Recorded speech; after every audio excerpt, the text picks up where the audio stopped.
1단계에 좀 시간이 많이 지체가 됐어요. 성인 애착 유형 진단도 하고 워밍업 시간도 있고 그래서 좀 2단계부터는 스피디하게 갈게요.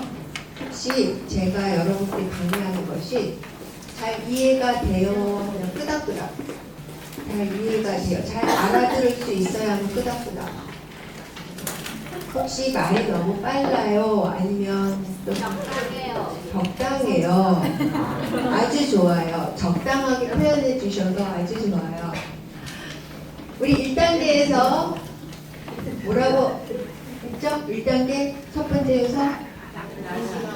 네, 나의 인식과 변화가 굉장히 중요하다. 나의 애착 유형에 따라서 나의 성향이 결정되었고 그 성향을 갖고 지금까지 살아왔고 앞으로도 계속 살아갈 것인지 여러분들이 진단하고 결단하는 시간이었어요. 윤세환 선생님 이거 혹시 꺼도 될까요? 네, 여러분 더 쉽지 않죠?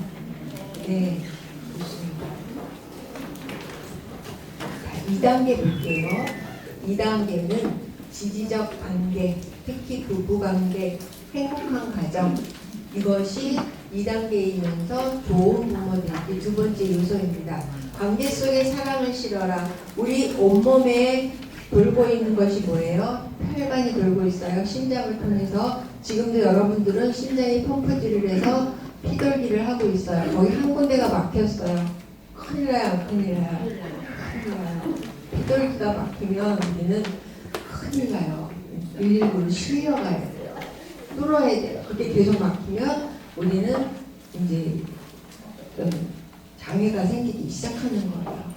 우리 관계 속에서 소통이 원활해야 돼요? 막혀야 돼요?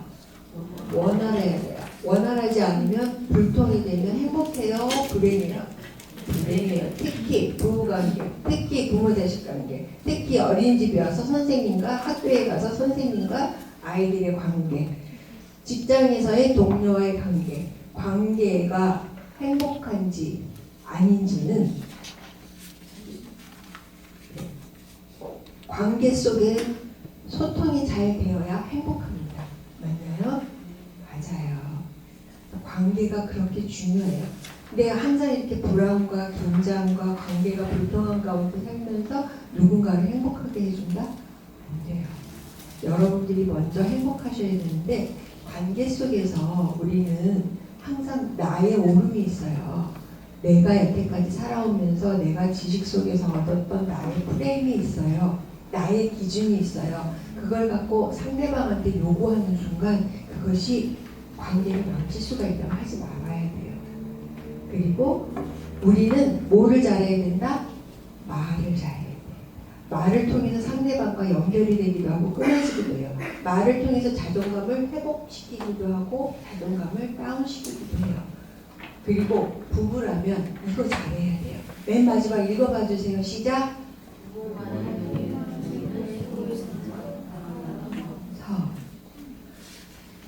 가정에 부부가 아름다운 행복한 가정을 이루는 두 개의 기둥이라면 첫 번째는 말이에요.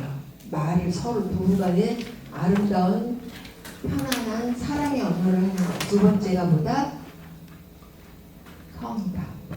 그래서 부부간에 이 두 가지를 잘 균형을 이루어야 행복한 가정을 이룰 수가 있어요. 저는 이 부부간에 이 성을 잘 다뤄내는 걸 굉장히 중요하게 생각합니다. 특히 가정 속에서. 일반 관계 속에서라면 그냥 말을 잘하고 상대방에 대한 공감과 배려의 훈련이 잘 되면 가능해요. 근데 가정 속에서 부부에게는 특히 이 성이 중요합니다. 모든 것을 다 리셋할 수 있는 기회가 성이에요. 특별한 관계예요. 그래서 이 성이라는 것이 가정이라는 안전한 울타리를 벗어났을 때는 사회 문제가 되고 아이에게 복잡한 문제가 돼요. 양육에 어려움이 발생돼요. 맞지요?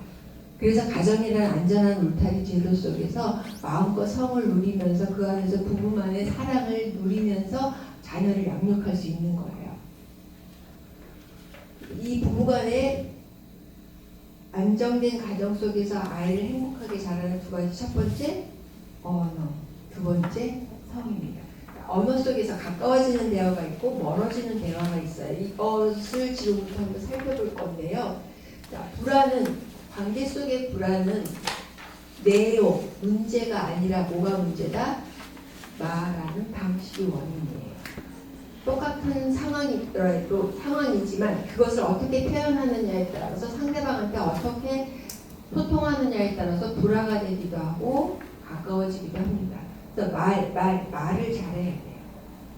자, 가까워지는 대화는 여러분 여기에서 보면은 가까워지는 대화는 감사, 존중, 공감, 배려의 언어고 이렇게 말하는 사람들을 보면은 상대방의 말에 관심을 보이고 가까워지려고 우호하고 전진을 하려는 태도를 보이면서 부정적인 상대방이 부정적인 정서가 보인다면 즉각 반응하지 않아요. 이럴 때 심호흡이 참 좋습니다. 저 사람 왜 저러지 하고 바로 공격하지 않고 좀 심호흡하면서 기다려줘요.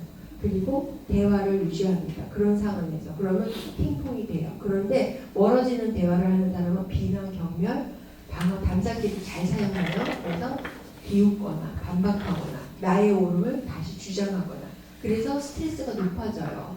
즉각적으로 반응해버리잖아요. 그러면 대화가 안 돼요. 그래서 관계가 멀어져요. 특히 부부간에 이런 상황이 되는 경우가 많아요. 비난, 경멸, 방어, 담쌓기. 여러분들은 어떤 언어를 사용하는지 한번 잘 볼게요. 가까워지는 대화, 감사, 존중, 공감, 배려를 쓰는 단어 그런 언어 표현을 하는 예를 한번 볼게요. 당신 덕분에 도움이 많이 됐어.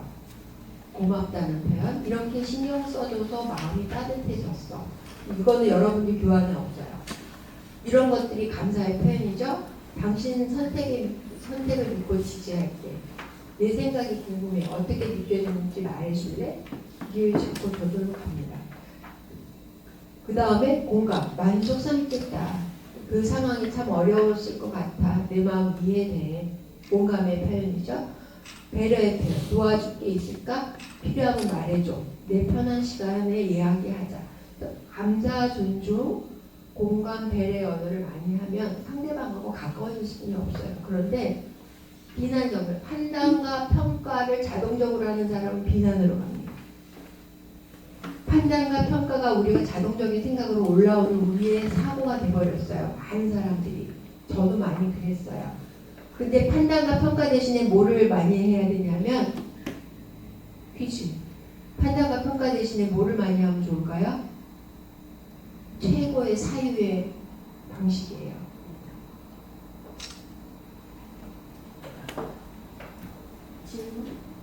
그건 여러분 맞히기 힘들어요. 제가 책 갖고 올 거. 네, 여러분들의 선물 책 한 권 준비한다. 관찰이에요. 판단과 평가 대신에 관찰을 하시면은 비난이 나가지 않아요. 그런데 판단과 평가는 우리 자동적으로 올라옵니다. 여러분들을 저를 보는 순간 여러분들을 판단하셨어요. 맞아요. 처음 보는 사람이니까. 근데 그 판단의 생각보다 관찰을 먼저 하시면 기대가 돼요. 저 사람 첫인상이 왜 저래? 라는 거 판단이에요. 그런데 저 사람은 어떤 강의를 할까? 기대가 되네. 저 사람의 눈빛은 이렇고 저 사람은 지금 하얀 브라우스에 까만 조끼를 입었는데 그냥 관찰하는 거예요. 그래서 판단과 평가 대신에 관찰하는 습관을 많이 가지셔야 되는데 관찰이 아니라 판단과 평가가 올라오면 자동적으로 비난이 나가요. 그래서 비난하면 또다시 그 비난을 받는 사람이 공격적인 비난을 하던가 방어를 하든가 담쌓기를 하든가 그래요. 심지어는 경멸을 하게 되죠. 이런 단어가 부부간에 오고 가면 부부간에 어때요? 관계가 단절이 돼요. 심지어는. 그래서 이혼까지 나요. 그래서 부부간의 문제는 관계 속의 문제는 내용이 문제가 아니라 뭐가 문제다? 말하는 방식이 원인이다. 가까워지는 대화를 하는지 멀어지는 대화를 하는지. 그러니까 관계 속에 사랑을 실어라. 관계 속에 사랑을 실어라. 관계 속에 사랑을 심는데 그 관계 속에 사랑을 심는 도구가 뭐다? 말이다. 말. 근데 내가 이 말을 하기까지는 그 이전에 뭐가 있었어요? 생각이 있었어요. 생각. 그리고 또 그 생각 이전에는 뭐가 있었어요? 나의 무의식이 있었다. 나의 무의식 속에서 자동적인 생각이 올라오고 그것을 자동적으로 표현하는 게 내 말이 됐단 말이에요. 그러면 뭐부터 바꿔야 돼요? 나의 무의식이 어디서부터 지배가 됐다고요? 어릴 때. 자, 경향성, 부정. 그러니까 나를 진단하는 게 너무 중요한 거예요. 관계를 잘하는 사람, 관계를 못하는 사람 다 어디에서 나와요? 나의 무의식 속에서. 나의 무의식 속에서 자동적으로 올라오는 생각으로 판단과 평가를 하고 비난의 말로 가서 상대방하고 돌아가게 돼요.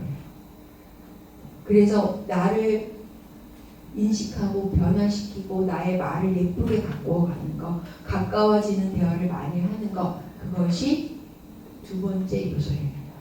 그리고 부부라면 뭘 잘하라고요? 성, 관계, 부부 관계 굉장히 소중하게 다뤄주셔야 돼요. 그래서 저는요, 여러분들한테 제가 이제 이것을 8주 훈련 단계로 제가 세팅을 했어요. 그래서 저희 원장님들, 교사들, 학부모들하고 지금 한 이 강의를 8주 동안 훈련 속에서 녹아내게 하는 훈련 시스템을 제가 지금 진행을 하고 있는데, 그 중에서 첫 번째가 포옹하기예요. 첫 번째 훈련이.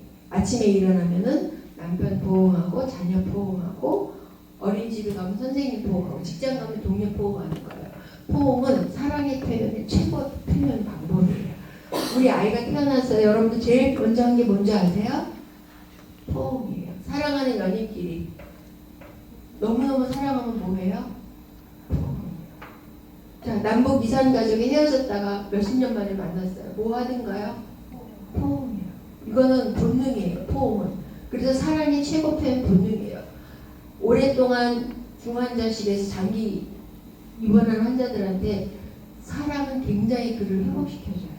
신생아실에서 병실에 분리되어진 아이들한테, 부모가 분리되어진 아이들한테 그 치료법으로 안아주는 게 있어요. 배에 올려놓고 치료하는 거예요. 정서적인 교감을 통해서. 그래서 사랑은 최고의 표현이에요. 그래서 저는 첫 번째 포옹을 이제 하는 걸 실천을 하고 있는데, 저는 아침에 일어나면 남편을 포옹을 해요. 남편의 그거를 제가 한 1년 반 전부터 시작을 해서 지금까지 이어져 오는데, 여러분도 한번 진행해 보십시오. 아침에 일어나서 딱 눈을 뜨고 첫 번째 얼굴을 대하는 사람, 저는 이제 강원도 평창에서 남편하고 둘만 살아요. 산골짜기예요. 거기 오이톡 스테이라는 펜션을 운영을 하고 있고, 거기를 부모지원 센터 기지로 이제 사용을 하고 있는데, 산골짜기 700고지에 저희 두 부부만 사는데 하루 종일 보는 사람이 이 사람만 볼 때가 참 많아요. 참 심심하겠죠. 아침에 딱 눈을 떠서 당연히 보는 얼굴이 남편이에요. 그러면서 가서 허그를 해요. 근데 이제 1년 반 전에 처음으로 시작할 때 되게 쑥스러워요. 자, 나는 아침에 일어나면 남편을 포옹해줘요. 하십시오. 사랑하는 관계, 가족도 있고요, 친구도 있고, 직장 동료도 있어요. 그러면 포옹하기 한번 여러분 용기 있게 도전해보세요. 남편 1년 반 전에 처음 시작할 때 엄청 쑥스러워요. 제가 결혼한 지 30년이 훌쩍 넘었는데 안 하던 짓 하려니까 얼마나 쑥스러워요. 그래서 남편한테 선포했어요. 여보, 나 오늘부터 당신 포옹하게 해줄 거예요. 근데 이제 제 책에 나오는 예화가 있어요. 그래서 이거 뭐야? 그러고 맨 처음에 되게 쑥스러워요. 8초 동안 포옹하기예요. 8초는 광고에서 많이 사용하는 시간이에요. 8초 광고하면 굉장히 많이 떠요. 유튜브나 릴스로. 8초가 우리 뇌에 인식을 시켜주는 아주 적절한 시간이래요. 그래서 저는 8초 포옹을 여러분들한테 권장을 하는데, 8초 동안 안아주면서 여보 사랑해. 날마다 긍정의 메시지가 바뀌어요. 여보 오늘도 내 앞에 있어줘서 고마워. 오늘도 나를 지켜줘서 고마워. 긍정의 메시지를 하고 8초 동안 허그를 해줘요. 근데 그게 하루 이틀 계속 반복이 되니까 이제 남편이 이제 좀 팔을 벌리고 기다려요. 그리고 지금은 가만히 있어. 말하지 마. 전에는 긍정적인 메시지를 하다가 허그하면서 머리부터 발끝까지 스캔을 하면서 이 사람을 축복해주는 기도를 해요. 네, 저희 부부 사이 좋아 보여요? 나빠 보여요? 좋아 보여요. 이 산골짜기에서 행복할 것 같아요? 불행할 것 같아요? 행복할 맞아요. 나를 지켜주는 남편. 그래서 저는 남편한테 가장 많이 하는 말이 나 지켜줘서 고마워. 내 남편이 돼서 고마워. 그런 말, 존재적인 표현을 많이 해요. 그래서 여러분들 관계 속에서 존재적인 표현을 좀 많이 해주십시오. 아내에게, 가장 가까운 남편에게, 자녀에게 네가 내 아들이라서 고마워. 당신이 내 엄마라서 고마워요. 내 옆에 동료가 되어주셔서 고마워요. 그런 표현을 많이 하세요. 그리고 나서 이제 하루를 시작을 해요. 근데 이것이 이제 저하고 훈련하는 모든 사람들 첫 번째 미션이에요. 팔적 포옹으로 기록하는 거예요. 남편하고 하고 어린이집에서 선생님하고 하고 또 직장에서는 동료들하고 맨 처음에 되게 쑥스러워요. 그런데 그 진심을 담아서 포옹을 하잖아요. 느껴져요. 그리고 내가 그런 진심으로 포옹을 해주잖아요. 상대방이 감동해요. 맞아. 이 사람이 있어서 내가 오늘도 살아갈 수 있구나. 맞아. 우리 원장님이 나를 이렇게 지켜주는 거다. 여러분들 관계 속에서 사람을 실어야 돼요. 그거에 대한 액션으로 저는 팔적 포옹을 여러분들이 생활할 것을 권장을 드립니다. 그리고 말 잘해야 돼요. 말. 정말 이 말을 어떤 말을 하느냐는 내 인격이고요. 내 인격은 내 무의식이에요. 내 무의식을 잘 가꾸고 내 생각을 잘 관리해서 정말 예쁜 말을 하세요. 그리고 상대방을 살리는 말. 그리고 나도 살아나는 말. 그 다음에 3단계입니다. 3단계. 1단계는 뭐다? 나의 인식과 변화. 두 번째 단계는 관계 속에 사랑을 실어라. 그 다음에 세 번째가 인간 발달 과학과 부모 역할 이해입니다. 육아는 과학이다. 동의하시나요? 네. 맞아요. 육아는 과학이다. 과학이라는 것은 법칙이 있다 없다? 있다. 순서가 있어요. 그래서 아이가 태어나면 노년이 되기까지 발달 순서를 누구나가 거쳐요. 그 발달 단계에 따라서 발달 욕구가 있고 그 욕구 속에는 이루어내야 될 과업이 있다고요. 그것을 잘 이루어내도록 부모가 역할을 잘 해줘야 되는 거예요. 그것을 에릭슨 심리사회 8단계로 잘 정리를 했죠. 그걸 가지고 한번 우리 한번 해볼 거예요. 여러분들한테 나눠드린 거 있어요. 요 점점점 눕혀 그리는 거. 그건 조금 이따 할 건데요. 자, 영악이 의미하고 태어났어요. 아까 말씀드린 안정애착이 형성되는 시기. 영영하기, 신뢰감 때 안정애착이냐 불안된 애착이냐, 세상에 대한 신뢰냐 불신이냐가 이때 형성이 되고요. 그 다음에는 영악이 때 자율성, 소유성, 그 다음에 자율성이라는 것은 독립기예요. 스스로 내 두발로 세상을 걸으면서 탐색하면서 스스로 해낼 것을 찾아갑니다. 자율성. 이때는 부모가 어떻게 해줘야 되는지 좀 이따 볼게요. 유아기 때는 소율성감, 친구들 속에서 놀이 속에서 리더십도 경험을 하면서 스스로 논리를 찾아가는 시기. 그리고 아동기 때는 근면감, 숙제도 해보고 성취감도 누려보면서 근면성, 게으르지 않고 자기를 찾아가는 근면성. 청소년기에는 내가 누구인가 역할에 대한 정체성을 알고 인생의 꿈도 그려보면서 스스로 공부해 나가야 되는 시기예요. 성인기에는 이제 손 놓으셔야 돼요. 이제는 우리가 할 것이 없어요. 그냥 동등해요. 너나 나나, 미견에 내견에. 정치적인 성향도 다르고요. 종교성도 다를 수 있어요. 그리고 노년에 이르러서는 자아통합을 이루는 이 발달 단계는 누구나가 다 똑같이 순서대로 이루어져요. 저는 지금 이제 노년기, 성인기 자아통합을 이루는 시기에 온 것 같아요. 여러분들은 생산성, 성인기에 생산성이 계실 것 같아요. 많은 분들이. 자, 여기에 따라 부모의 역할이 있다고요. 영아기 때 부모의 역할은 뭐다? 보육자. 보호하는 최우선을 보여요. 이 아이가 안전하게 모든 욕구를 잘 충족시켜주는 보육자. 두 번째, 영아기 때는 양육자의 역할이에요. 잘 길러야 돼요. 보호만 된다고 되는 시기도 아니에요. 그리고 유아기 때는 훈육자. 도덕적인 규범도 알아가는 시기예요. 세상을 잘 탐색할 수 있도록 훈육을 잘 해주셔야 돼요. 아동기 때는 격려자, 성취감을 누릴 수 있도록 잘해서 지지해주고 격려해주고 성공의 기쁨을 누릴 수 있도록 격려자. 그 다음 청소년기에는 상담자, 한 발짝 뒤로 물러서서 상담자 역할을 해줘야 돼요. 부모가 먼저 다가가면은 아이가 밀려내요. 자기 세계 속에 빠져서 자기만의 상상의 나래를 펴는 시기예요. 이때는 부모는 아이가 필요로 할 때 슬쩍 다가가주는 상담자 역할. 그리고 성인이 됐어요. 19세 이상이 되면 이제는 손 놓으셔야 돼요. 그래서 진짜 부모가 부모 역할을 해줄 수 있는 시기는 언제냐면 격려자까지예요. 상남자부터는 이제 손 놓으셔야 돼요. 할 게 없다고요. 친구가 더 좋은 식이라고요. 그러니까 아동기 때까지 여러분 잘 해내셔야 돼요. 내 자녀가 아동기에 있어요, 아동기 이내에 있어야 하시는 거예요. 아동. 아주 재미있는 시기. 선생님도 아동기. 좋아요. 그래서 아동기 때까지 부모 역할을 이 발달에 따라서 부모 역할의 옷을 잘 갈아입고 아이들한테 이런 상호작용 역할을 잘 해내시면 정말 아이들 멋진 아이들로 성장해 갈 겁니다. 지금까지 말씀드린 게 이거예요. 이거를 정리해 놓은 거예요. 이건 여러분들이 참고 자료로 제가 안내해 드렸고요. 요거를 지금 할 거예요. 여러분들 제가 지금 시간을 한 5분 드릴 거예요. 5분 드릴 테니까 이거를 이 정답 드려요. 넘어가요. 큰일 났어. 이거를 5분 만에 짜자작 해보시고 제 정답도 보여드릴 거예요. 괜찮아요. 틀려도. 근데 정답은 아셔야 돼요. 이거랑 비교해보세요. 맞나 틀리나. 나 다 맞았어요 하시는 분 손 들어보세요. 진짜요. 이거 한 번에 쫙 맞히기 힘들어하세요.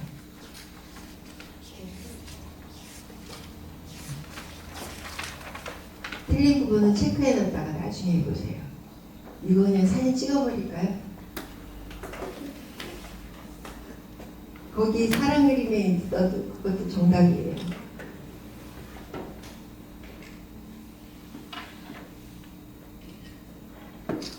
이거를 한번 여러분들이 틀리지 않고 맞을 때까지 착착착착 한번 해보세요. 발달 과업에 따른 부모 역할에 대해서 저희가 알아보는 시간을 가졌어요. 이게 3단계입니다. 이거를 알아야 돼요. 단계별로 아이들의 성향을 알아야 돼요.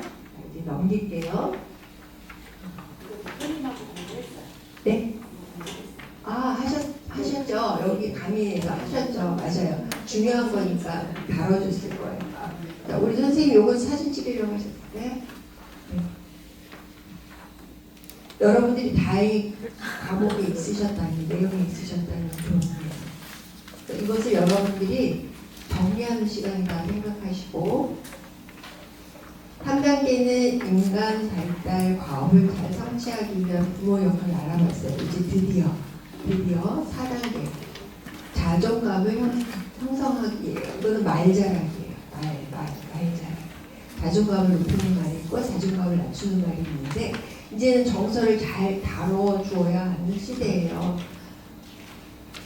정보화 시대, 정보 시대, 인터넷 기술 시대. 정보는 넘쳐나요. 누구나 그 정보를 쉽게 얻을 수가 있어요. 10년 동안 노력한 것도 순간적으로 내 것이 되는 시대가 됐죠.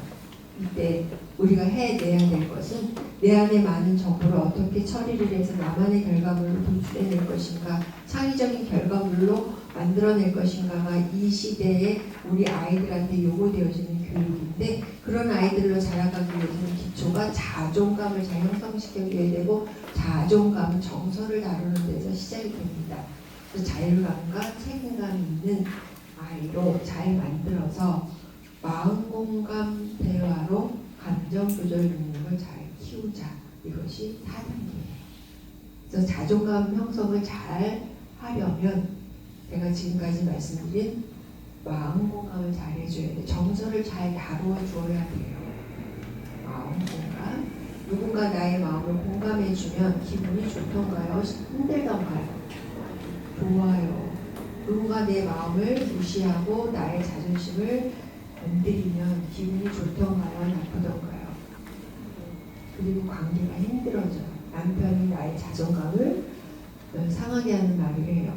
직장 동료가 나의 자존심을 건드리고 자존감을 낮추는 말을 해요. 관계가 힘들어져요.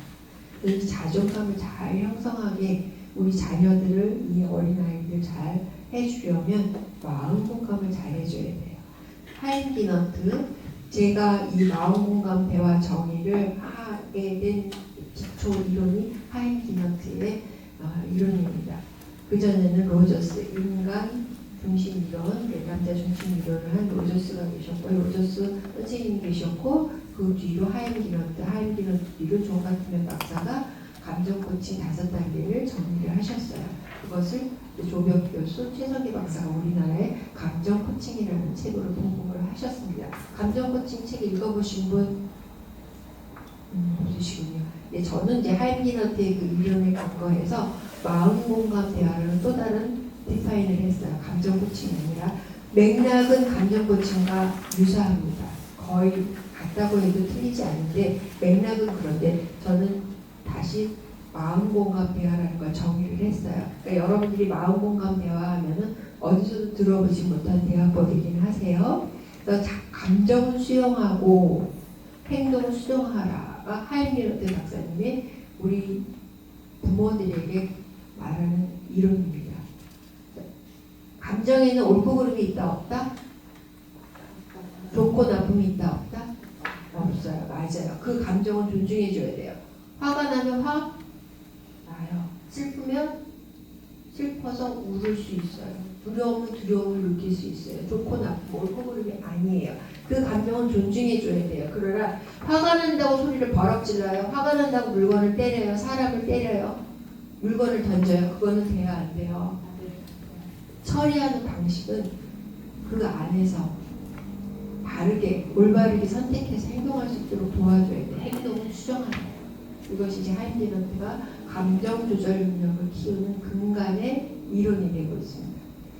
사람의 뇌는 1층, 2층, 3층이 있어요. 여러분도 이렇게 뇌가 이루어져 있어요. 뇌가 이거는 파충류의 뇌라고 해요. 1층이 뇌라고도 해요. 생명을 다루는데 심장 박동이나 그런 보통 체온 조절 이런 것들이 출생 시 이미 완성이 되어 있어요. 이 뇌는 생존 본능을 위해서 파충류도 갖고 있는 뇌라고 합니다. 두 번째는 감정의 뇌, 변형계의 뇌라고도 해요. 포유류가 갖고 있는 뇌인데 감정이 있어요. 기억하고 성욕, 식욕, 그리고 7살에 거의 완성이 되죠. 그리고 또 청소년기에 완성이 돼요. 그럼 공백기를 가졌다가 청소년기에 또 변형계가 활발한 거예요. 이때 더 감정이 완성이 돼요. 그래서 영아기 때 안정기착을 이루지 못했으면 언제 더 리모델링하는 그 시기에 완성이 돼요? 청소년. 그러니까 여러분들 자녀가 청소년기에 머물렀다면 정말 잘해주셔야 돼요. 감정의 미로 속에 있는 그 아이들에게 감정을 잘 찾아갈 수 있도록 이 마음 공감 대화 잘해주셔야 돼요. 그리고 3층은 이성의 뇌, 인간의 뇌라고 합니다. 전두엽. 편도체가 활성화가 되면 전두엽, 이성의 뇌, 인간의 뇌, 사고 능력을 요구하는 이 뇌는 활성이 안 돼요. 그래서 화가 날 때는 이성적이지 않다고 해요. 그래서 실수를 하게 돼요. 감정이 올라와서 버럭 소리고 지를 때는 버럭 소리 지르고 나서 후회해요. 후회하지 않아요. 후회. 그래서 이때 뭐 하라고요? 심호흡. 내가 막 감정이 불편하고 우글쭈글하고 들쑥날쑥했던 감정을 심호흡으로 안정화를 시켜서 뭐를 활성화시키자고요? 3층의 뇌, 전두엽, 인간의 뇌, 사고의 뇌를 활성화시켜서 합리적이고 이성적인 사고를 할 수 있도록 도와주자고요. 변형계의 감정의 뇌가 활성화가 되면 뭐가 활성이 안 돼요? 뭐가 기능을 안 해요? 전두엽, 사고가 기능을 안 해요. 자, 전두엽, 변형계 편도체가 안정화가 됐어요. 그러면 뭐가 다시 기능을 할 수 있어요?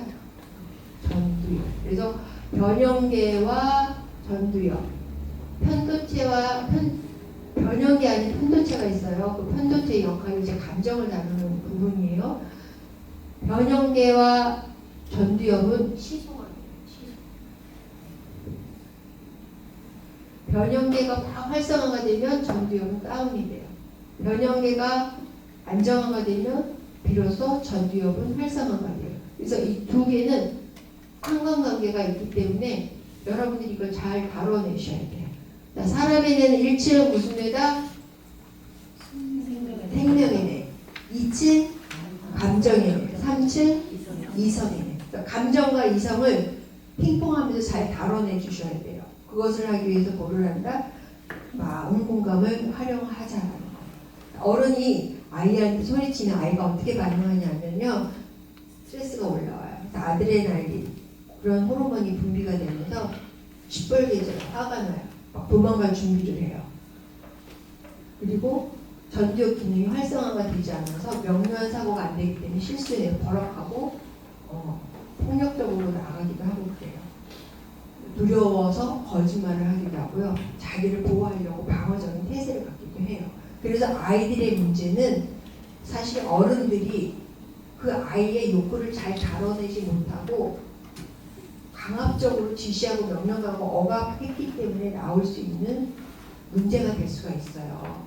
그래서 아이들은 어른들이 아이들한테 스트레스를 줄 때 폭언, 폭행, 비행, 절도 내지는 학습 부진, 왕따, 정서불안, 그래서 심지어는 공부 더 이상 못하겠어, 학교를 중퇴할 거야 그래서 도피적인 행위로 가출을 하거나 자살하거나 가해를 하거나 자해를 하거나 게임 중독, 술, 담배, 섹스 이러한 것들이 아이들한테 일탈 행동으로 나와요. 그러니까 아이들의 문제는 아이들이 원인이 있어요? 어른들한테 원인이 있어요? 사실은 우리 기성세대예요. 요즘 아이들이 길거리에 가면서 막 담배를 필 수가 있죠. 그런 모습도 여러분 보잖아요. 그럼 여러분들 그 모습 보면 혼내요? 잘했다 해요? 혼내고 싶어요. 맞아요. 혼내고 싶어요. 저희 남편이 혼냈어요. 나. 근데 저는 속상했어요. 혼내는 모습이. 저도 그건 아닌 거니까. 아이들이 학생다운 생각과 행동을 해야 되니까 길거리에서 자기네들끼리 버젓이 담배를 피는 모습을 왁 하고 나오잖아요. 숨어서 피는 것도 아니에요. 근데 저는 그 모습을 보면 이제 중학교 2, 3학년 애들이 그런 행동들이 많잖아요. 요즘 점점 낮아지고 있지만 그 모습을 보면 되게 짠해요. 우리 어른들이 만들어 놓은 환경 속에서 쟤네들이 저렇게 하고 있는데 우리 어른들의 책임 있는 것 같고 그걸 갖고 너 이 자식 그런 거 하면 안 되잖아 하고 혼나는 어른들이 나는 더 속상한 거예요. 그 아이들이 숨어서 그런 행동을 하지 않을 수 있도록 우리 건강하게 생각하고 행동할 수 있도록 그 기반을 마련해 줘야 되는 게 우리들의 책임이다라는 생각이 들어요. 여러분들의 자녀가 중고등학생인 여러분들의 자녀가 혹시 부모 몰래 숨어 사는 행동을 하고 있거든 얘를 비난하거나 엄하게 야단치시기보다는 그냥 등을 쓰다듬어 주세요. 뭐가 힘들었니? 그리고 부모한테 의논하고 그것을 올리게 해주세요. 같이 의논하게 해주세요. 숨어서 하게 하지 마세요. 저는 그게 마음이 아파요. 그 아이들의 행동이 다 어른들의 모습을 모방한 거잖아요. 담배 피는 거 모방한 거예요. 중독성 게임이나 그런 거 다 어른이 만들어 놓은 환경이잖아요. 정서적으로 안정된 가운데 아이들의 자존감이 높아져서 내가 왜 공부해야 되는지 알면 균형 있는 활동을 해요. 부모님과 가정 속에서 행복한 경험을 많이 하는 애들은 그런 일탈 행동에 빠지지 않아요. 가정을 안전하고 편안하게 만들어 주시고 이 아이의 마음을 많이 공감해주고 만져주시고 자존감 있는 아이로 잘 형성시켜주면 중고등학교 시절에 나는 왜 공부해야 되지? 나는 어떤 삶을 살 거지? 나는 어떻게 살아야 되지를 고민하면서 스스로 공부하는 아이가 돼요. 일탈하라고 해도 안 해요. 왜? 내 인생은 누구 거니까? 내 거니까. 근데 부모님은 네가 뭘 알아? 너는 시키는 거나 해. 너 이렇게 살다가 나중에 5년, 10년 어떻게 되니까 알아? 옳은 소리는 잘하는데 아이들의 마음을 읽어주는 걸 놓쳐버려요. 그럼 아이는 막 두려움 속에서 방황하다가 일탈하거나 굉장히 정서적으로 불안한 삶을 살게 돼요. 그 누구 탓이에요? 그 아이들이 성인이 돼서 건강한 삶을 살기까지는 누구의 책임이에요? 우리 책임이에요. 책임 있는 어른으로 살아야 된다고. 누가? 내가 먼저. 그리고 그러한 삶이 될 수 있도록 여러분들이 같이 동역자가 되시는 거잖아요. 저와 여러분은 꿈이 같잖아요. 그래서 그런 사람으로 자꾸 옆에 흘려보내세요. 여러분들이 이렇게 행복하게 사시면서. 그래서 자존감을 낮추는 말, 자존감을 높이는 말이 있어요. 이게 어떤 건지 한번 돌아볼게요. 자, 자존감을 낮추는 말에는 비교, 비판, 훈계, 강요 이런 말 참 우리 부모들이 많이 해요. 비교하고 너 잘되라고 비교하고 너 잘되라고 훈계하고 너 잘되라고 강요하잖아요. 어른들. 근데 그것이 아이들한테는 화살이 되고 부모를 밀어내는 기회가 된다고요. 너는 왜 언니처럼 못하니 형제가 비교할 수 있어요. 도대체 무슨 생각으로 그렇게 하는 거야. 생각이 있네요, 없는 거야. 비난하잖아요. 이건 다 너 잘 되라고 하는 말이야. 다 엄마 아빠가 인생 살아보고 하는 얘기야. 잘 되라고. 저 옳은 말 참 잘해요, 우리 어른들. 지금 당장 가서 해. 빨리 가서 공부해. 게임 그만해. 그런 말 입에 달고 살잖아요. 이런 것들이 뭐냐? 아이들 자존감을 낮춰요. 그런 아이들, 이런 말을 자꾸 들은 아이들 의존적이고 무능력에 시켰잖아요. 지시하고 명령했잖아요. 의존적이고 무능력을 인식하고 자존감을 손상해서 미래에 대해서 불안감이 있어요. 난 어떤 사람을 살아야 될지 몰라요. 그래서 중독성 게임, 술에 몰입하고 게임에 몰입하고 술에 빠지고 자신의 삶 고통과 연결해 행복하지 않아요. 행복한 삶을 살 준비가 안 돼 있어요. 누구 때문에? 어른 때문에, 부모 때문에, 선생님 때문에, 어른들이 만들어 놓은 환경 때문에. 그러니까 우리가 이거 마음 아파해요. 요즘 아이들은 그거 바라면 안 돼요, 사실은. 요즘 아이들은 누가 만들어놨냐? 우리가 만들어놨죠. 자, 그럼 자존감을 높이는 말 어떤 말이 있어요? 존중하고 경청하고 공감하고 배려. 아이의 정서를 잘 다뤄주는 말. 아이에 있는 그 특징, 특성들을 잘 인식하고 그것을 잘 끄집어낼 수 있는 그러한 말을 잘 해주셔야 돼요. 이런 말들이에요. 아, 그렇게 느낄 수도 있겠다. 네 생각도 그래, 인정해, 존중해. 그래서 그 다음에 어떻게 됐어? 아이의 말을 잘 경청하는 거예요. 내가 얼마나 기뻤을지 상상이 돼. 공감하는 거예요. 아이의 감정을 느껴보는 거예요. 필요하면 말해줘, 기다릴게. 배려하는 거예요. 감사. 그렇게 느낄 수도 있겠다. 공감, 배려, 경청 이런 말들을 많이 듣고 자란 아이들 어떻게 되나 볼게요. 자기 결정 능력이 있어요. 항상 기다려줬고 존중해줬어요. 내 안에 있는 특징, 재능들을 인정해줬어요. 그래서 창의성이 신장이 되면서 자존감이 있고 어려움이 와도 탁탁 일어서는 회복 탄력성이 있어요. 자기가 받은 것만큼 상대방을 공감하고 배려하고 세상을 아름답고 긍정적으로 바라보면서 결코 중독성에 빠지지 않아요. 가치로운 일에 몰두하고 균형 있는 삶을 살면서 자기 삶을 행복하게 살아갈 수 있는 준비가 돼요. 자존감을 높이는 말을 많이 듣고 자라나요. 여러분들은 어떤 언어를 많이 쓰세요? 나는 왼쪽의 언어를 많이 썼어요. 오른쪽의 언어를 많이 썼어요. 자, 오른쪽의 언어를 많이 쓴 사람은 오른쪽 손 드시고요. 왼쪽 언어를 좀 썼어야 하시는 분은 제가 양쪽으로 다 드시는 분 있어요. 솔직한 표현이세요. 솔직한 표현. 오른쪽엔 관계 속에서 부모 자녀뿐만 아니라 관계 속에서 그리고 여러분들은 관계에 있다 보면 내 밑에 오는 후배도 있을 거잖아요. 동료도 있을 거잖아요. 상관도 있을 거잖아요. 그럼 이런 말들 자존감을 높이는 말을 많이 쓰자고요. 이왕에 하는 말인데 그거는 뭐를 반영한 거예요? 나를 반영한 거예요.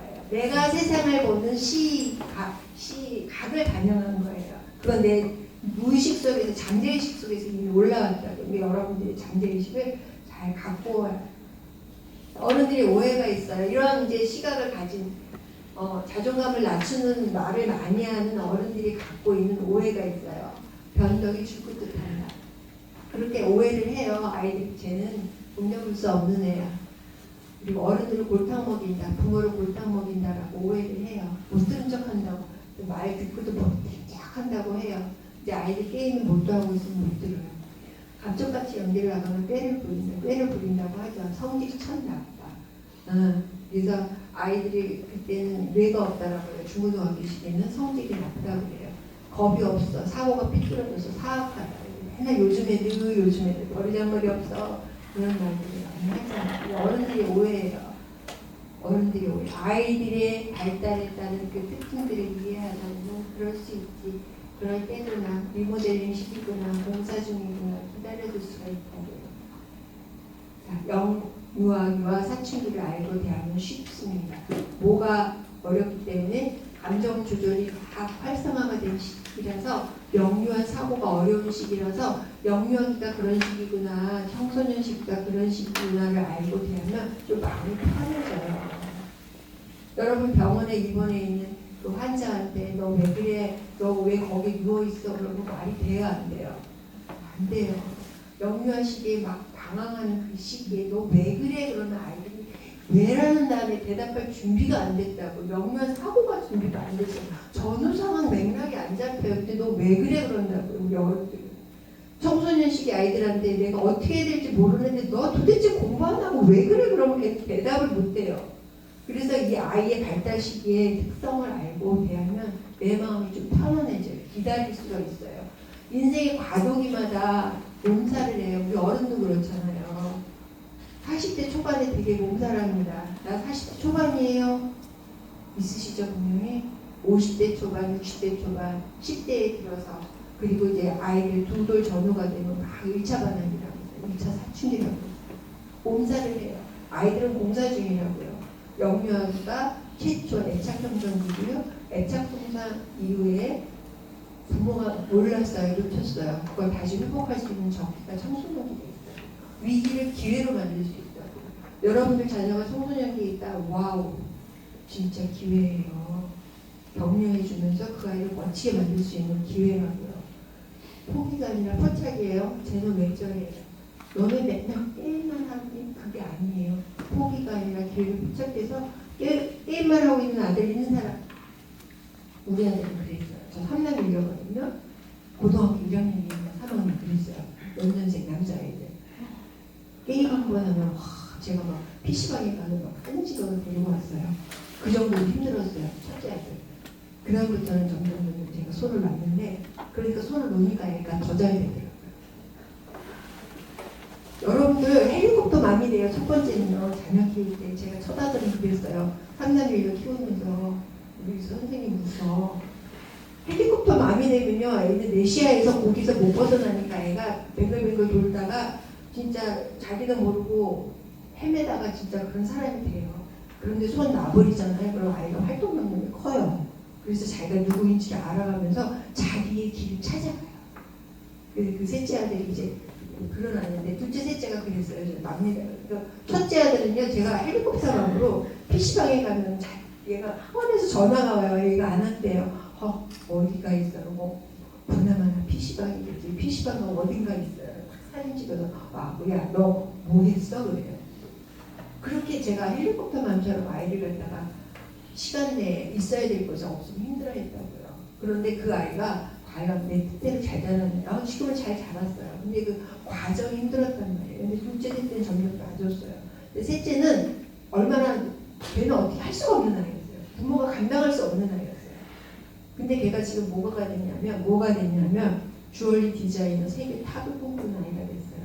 이제 이게 그 아이가 해준 반지인데 부모가 감당하기 어려운 아이가 됐는데 걔는 그 속에서 자기의 특질을 끌어내더라고요. 그리고 자기가 좋아하는 거 잘하는 게 무엇인지 실컷 놀고 나서 여러분도 고등학교 3학년 때까지 노는데 그거를 다 주는 엄마 참 힘들어요.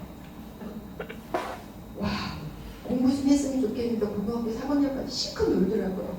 근데 걔는 엄마가 어떻게 하라고 해서 하는 애가 아닌 걸 어떻게 해요. 아빠는 목사예요.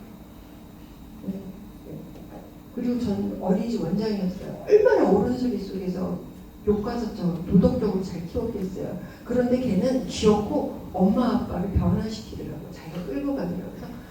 그래서 그래, 네가 좋아하고 잘하는 게 뭔지 한번 찾아가 그랬더니 나중에 고3 때 자기가 스승을 찾아가서 주얼리를 사사를 받더라고요. 그리고 나서 학교를 가니 딱 6개월 공부하고 나서는 엄마 난 더 이상 배울 게 없어. 내가 알고 있는 것보다 여기서 가르치는 게 더 미미해. 그러더니 학교도 다 6개월 만에 중단하고 나의 길을 가련다 그러고 사업을 시작해요. 그리고 지금 그 아이가 28살인가 그런데 세계 탑 주얼리 디자이너에 가까워지고 있어요. 네, 아주 이상한 아이예요. 그래서 여러분들이 틀 속에서 내 자녀를 키우려고 할수록 그 아이는 틀을 못 벗어나요. 그래서 포기가 아니라 포착을 하십시오. 아이가 게임을 하고 있을 때 걔도 게임 되게 좋아했거든요. 첫째, 둘째, 셋째 다 게임 좋아했어요. 근데 게임하지 말라고 그러면 어떻게 하냐면 그거 몰래 해요. 그러니까 아이가 게임을 하거든 등 쓰다듬어 주세요. 간식도 좀 갖다 주세요. 그거 간식 갖다 주기 쉽지 않아요. 게임하고 있는데 너 게임하느냐고 힘들어지지. 그리고 부모가 너를 믿어주고 기다려준다는 메시지를 항상 하세요. 언젠가는 얘가 자기 길을 찾아갈 거야. 그럼 진짜 찾아가요. 그런데 부모가 감시하고 지시하고 단속하잖아요. 그럼 부모는 피해서 다른 데로 튀어버려요. 그리고 자기가 누구인지 모르게 돼요. 포기가 아니라 포착을 하십시오. 악순환 대신에 선순환의 기회로 삼으시고요. 단점이 아니라 장점, 절망이 아니라 희망을 보십시오. 아이들 거기에 대한 무한한 지지와 격려를 해주셔야 돼요. 아이는 행복한 경험 속에서 자기를 찾아가거든요. 그래서 청소년 시기, 영유아기로부터 청소년 시기까지 부모님하고 행복한 경험을 좀 많이 만들어주세요.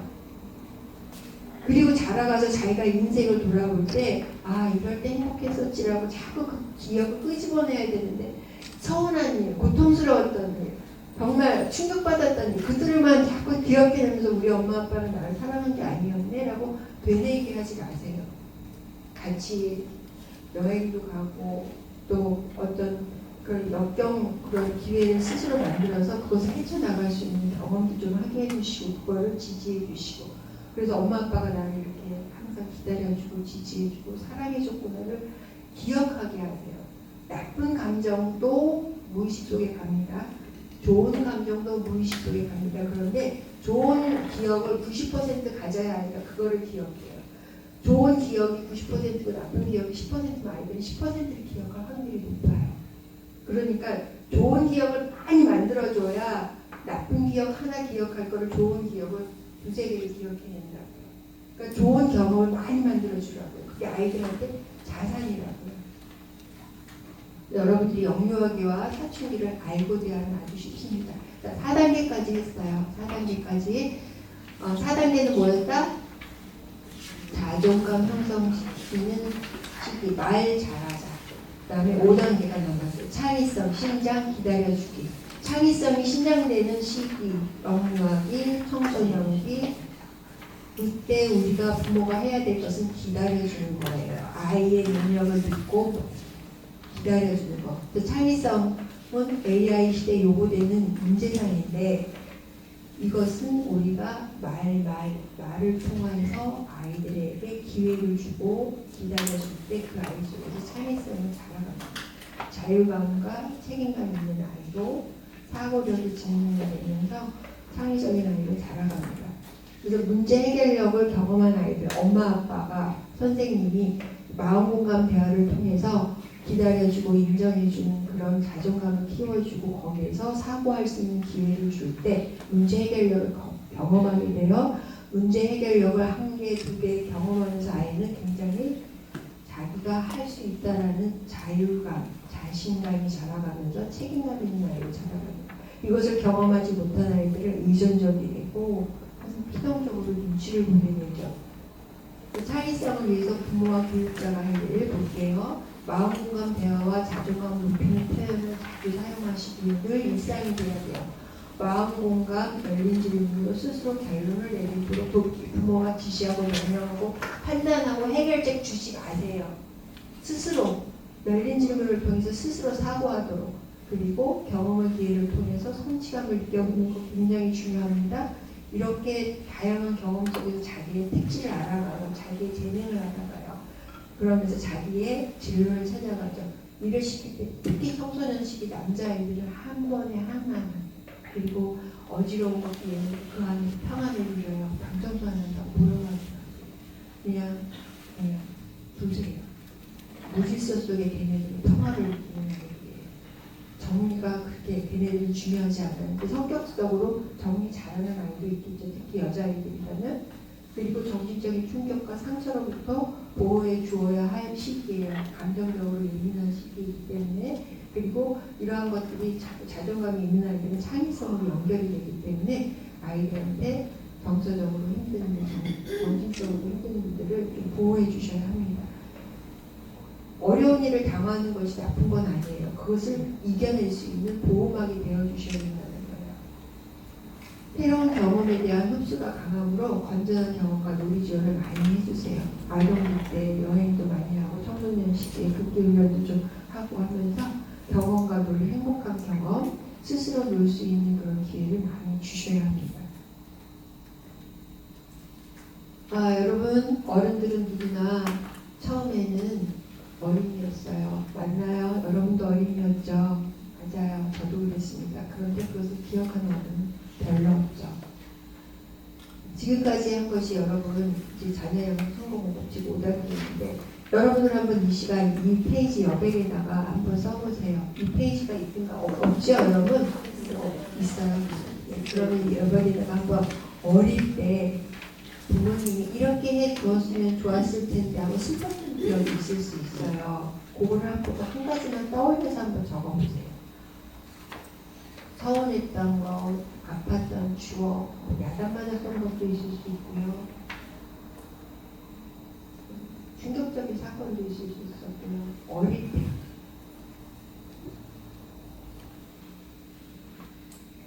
자, 시간이 있으면 좀 나눔을 하고 싶은데 지금 앞으로 1시간 남은 건 이제 마음고 검사를 해야 돼요.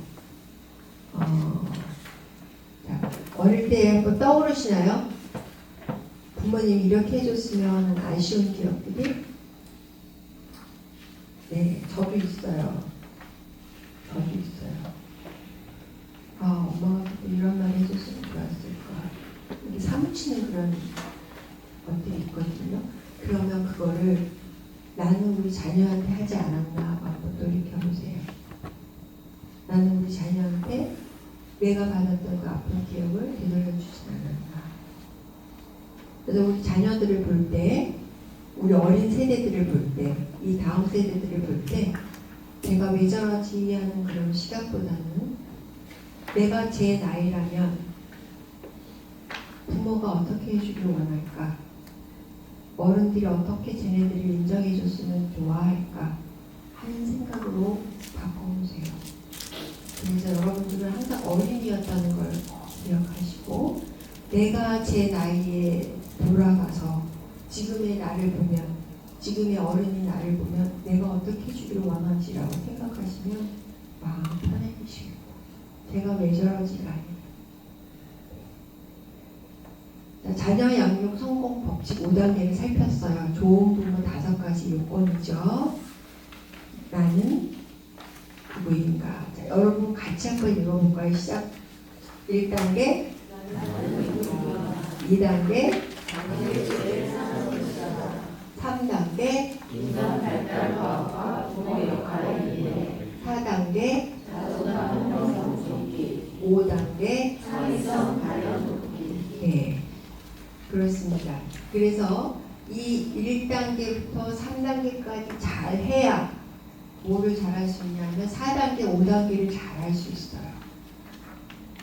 내가 누구인지 알고 내 정서가 행복해져야 관계 속에 사랑을 싣고 인간 발달에 대한 이해가 있어야 비로소 마음 공감을 해줄 수 있는 준비가 돼요. 그리고 이 마음 공감과 창의성 발현은 무엇을 통해서 잘 발현이 되냐 하면 성취가 되냐 하면 마음 공감 대화라는 이 도구를 잘 사용하시면 아주 쉽습니다. 그거를 여러분들한테 알려드릴 거예요. 이 시간부터 이제 앞으로 남은 시간까지 이걸 알려드릴 거거든요. 마음공감 대화가 도대체 뭐야? 이제까지는 요 3단계 요 단계별로 여러분들한테 안내를 드렸고 이제는 그 마음공감 대화를 할 거예요. 자, 이 5개가 여러분들 마음속에 착 박히셔야 돼요. 첫 번째는 내가 행복하자. 두 번째는 관계 속에 사랑을 실어라. 세 번째는 알자, 지식을 갖자, 인간에 대한 지식을 갖자. 네 번째는 말 잘하자고요. 그리고 5번째는 말하기를 참는 거예요. 인정하기. 인정하기 인자 이 한자가 참 멋있어요. 참을인 옆에 무슨 변이 있어요? 오하기를 참으라고, 말하기를 참으라고. 그게 인정한다는 거예요. 내가 너를 인정해.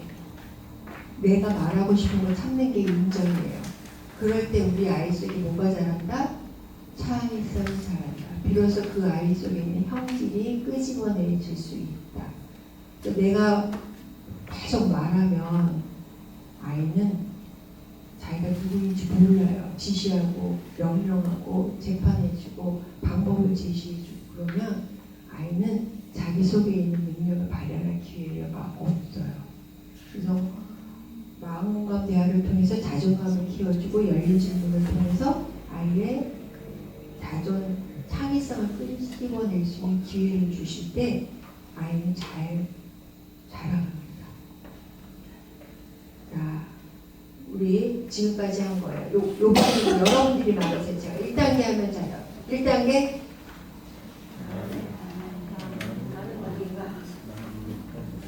두 번 관계에서 너무 작아요.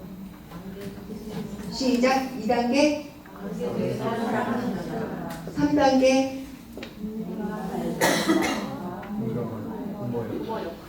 인간 발달 과업과 부모 역할에 대한 이해. 4단계 자존감 형성. 5단계 생활성 발현. 이것이 좋은 부모가 되는 5가지 요건이에요. 여러분들 이거 잘 갖춰내셔야 합니다. 그래서 여러분들 이 부모 교육 강사 훈련을 마치는 그 시점에는 이게 여러분들한테 갖춰진 요건이 되셔야 돼요.